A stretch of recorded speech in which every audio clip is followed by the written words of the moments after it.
Hello students, welcome to SSD educational classes and I am your friend Kashish Mehra.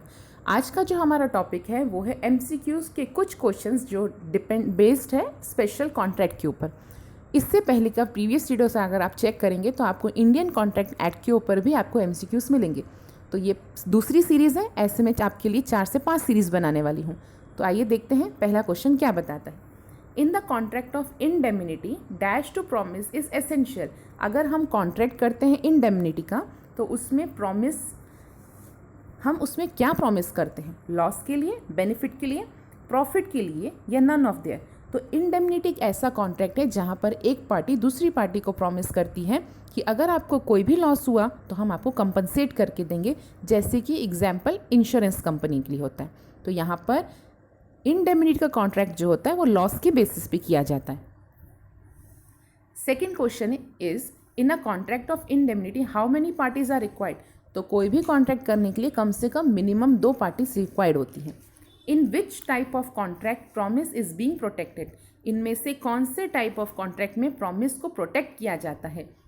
Contract of guarantee, contract of agency, contract of indemnity और contract of bailment. तो right answer है यहाँ पे contract of indemnity. The contract of guarantee should be, contract of guarantee कैसी होनी चाहिए? Implied, written और oral, only oral और ओनली रिटन। तो अगर हम देख रहे हैं कॉन्ट्रैक्ट ऑफ गारंटी तो इट कैन बी रिटन और it can be oral. Whose consent is necessary in the contract of guarantee. Contract of guarantee में किसका कंसेंट नेसेसरी होता है? तो कॉन्ट्रैक्ट ऑफ गारंटी में होती हैं 3 पार्टी, जहाँ पे होती है श्योरेटर, डेटर्स, क्रेडिटर्स और ऑल ऑफ द अबव। तो यहाँ पर गारंटी देते समय श्योरेटर का कंसेंट जरूरी होता है। अगर श्योरेटर कंसेंट नहीं देना है तो वो कॉन्ट्रैक्ट ऑफ गारंटी नहीं बन पाएगा। The person who during the contract of bailment deliver good is called. A person, एक ऐसा पर्सन जो बेलमेंट के कॉन्ट्रैक्ट में गुड्स को डिलीवर कर रहा है, उसे हम क्या कहते हैं?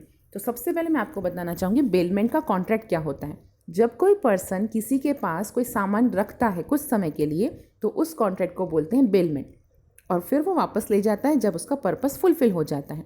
तो इस केस में ऐसा पर्सन जो सामान रख रहा है उसे हम बोलते हैं बेलर, और जो सामान रखता है अपने पास सिक्योरिटी के तौर पे उसे हम बोलते हैं bailee. The person whom goods are delivered according to the bailment is called, जिसको हम सामान दे रहे हैं। The person whom goods are delivered, जिनको हम सामान दे रहे हैं उसे हम क्या कहते हैं? उसे हम कहते हैं बेली। इन प्लेज बेल में, क्योंकि वहाँ पे अगर आप देखेंगे तो बहुत सारे टाइप्स होते हैं बेलमेंट के, तो अगर हम प्लेज बेलर देख रहे हैं, अब इन प्लेज बेलर इज कॉल्ड, जो प्लेज दे रहा है उन्हें हम क्या कहते हैं? पाउनर, पाउनी, दोनों ए एंड बी या फिर नन ऑफ द अबव। तो प्लेज जो देता है उन्हें हम कहते हैं पाउनर। प्लेज मीन्स, प्लेज का मतलब क्या होता है? Pledge means a thing which is given as a security. क्योंकि प्लेज का मतलब होता है कि हम सामान जब गिरवी रखते हैं और उनके बदले में कुछ पैसे लेते हैं, तो जो सामान गिरवी रख रहे हैं उसे हम बोलते हैं प्लेज। तो प्लेज का मतलब क्या हुआ? A thing which is given as security. Bailment means, bailment का मतलब क्या होता है? टेम्परेरी डिलीवरी ऑफ गुड, जहाँ पे कुछ समय के लिए बेलर अपना सामान बेली के पास छोड़ता है और पर्पस फुलफिल हो जाने पर वो सामान वहाँ से ले जाता है। It is necessary in bailment, bailment के समय में कौन सा पॉइंट नेसेसरी है?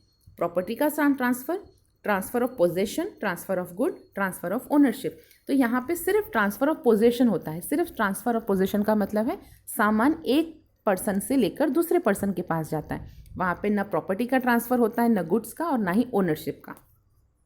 What is in an essential element of valid pledge. Valid pledge के लिए कौन सा एसेंशियल ज़रूरी है? None of this, delivery of bill, delivery of goods या प्राइस। तो राइट आंसर है डिलीवरी ऑफ गुड्स, क्योंकि यहाँ पे जब तक एक सामान दूसरे के पास नहीं जाएगा, इट मीन्स एक पर्सन अगर कुछ गिरवी नहीं रखेगा तो उसको पैसे नहीं मिल पाएंगे। Section 128 of Indian contract act 1872 provide, क्या बताता है? सेक्शन 128 के हिसाब से श्योरिटी की लाइबिलिटीज बताई जाती हैं। A guarantee which extend to the series of transaction is known as, अगर कोई भी गारंटी कंटिन्यूस ट्रांजैक्शन के लिए अगर लिया जाए तो उसे हम क्या कहते हैं? Specific guarantee, continuing guarantee, A and B both. Specific guarantee सिर्फ एक स्पेसिफिक कॉन्ट्रैक्ट के लिए ली जाती है, वहीं कंटिन्यूइंग गारंटी बहुत सारे कॉन्ट्रैक्ट के लिए ली जाती है, इसलिए यहाँ पे राइट आंसर रहेगा बी, कंटिन्यूइंग गारंटी।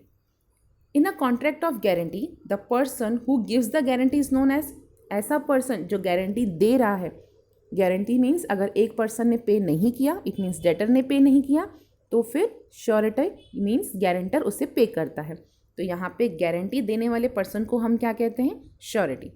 होप है फ्रेंड्स आपको हमारा वीडियो पसंद आया होगा। अगर आपको हमारा वीडियो पसंद आया है तो इसे लाइक कीजिए, चैनल को सब्सक्राइब कीजिए और नेक्स्ट सीरीज़ को देखना ज़रूर न भूलें।